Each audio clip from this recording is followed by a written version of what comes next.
konferensi pers mengenai perkembangan penanganan tindak pidana korupsi sebesar 8 triliun. Hari ini saya kedatangan Kepala BPKP, Pak Ate, di mana BPKP akan menyampaikan hasil perhitungan kerugian negara atas BTS Poci.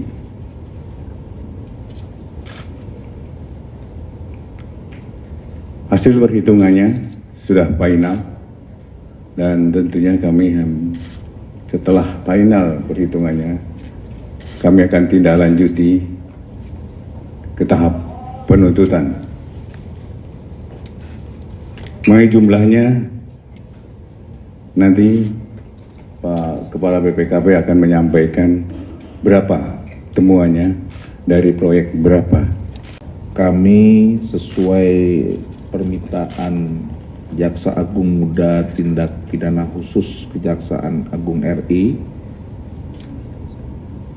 tahun 2022 yang lalu, tanggal 31 Oktober, telah diminta bantuannya untuk melakukan penghitungan kerugian keuangan negara dan bantuan keterangan ahli pada kasus dugaan tindak pidana korupsi penyediaan infrastruktur Base Transceiver Station atau BTS 4G dan infrastruktur pendukung pada paket 1, 2, 3, 4, dan 5 Badan Aksesibilitas Telekomunikasi dan Informasi atau BAKTI Kementerian Komunikasi dan Informatika tahun 2020 dan 2022.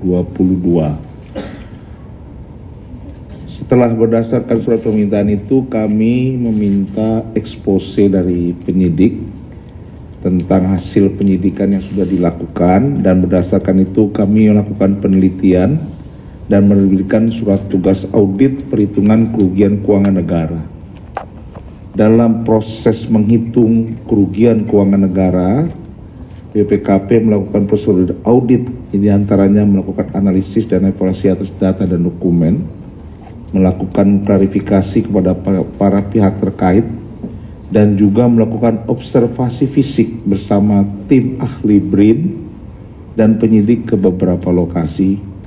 Selain itu juga mempelajari dan menggunakan pendapat ahli pengadaan barang dan jasa LKPP, ahli lingkungan dari IPB, dan ahli keuangan negara.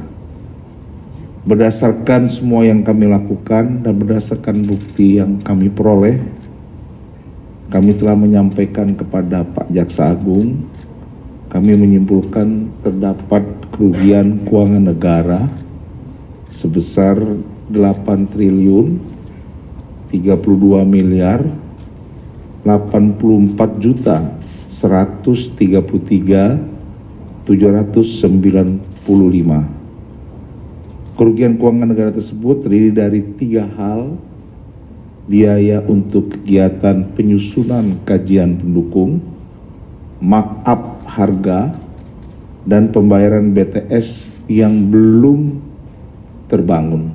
Kami telah menetapkan 5 tersangka atas kasus BTS ini.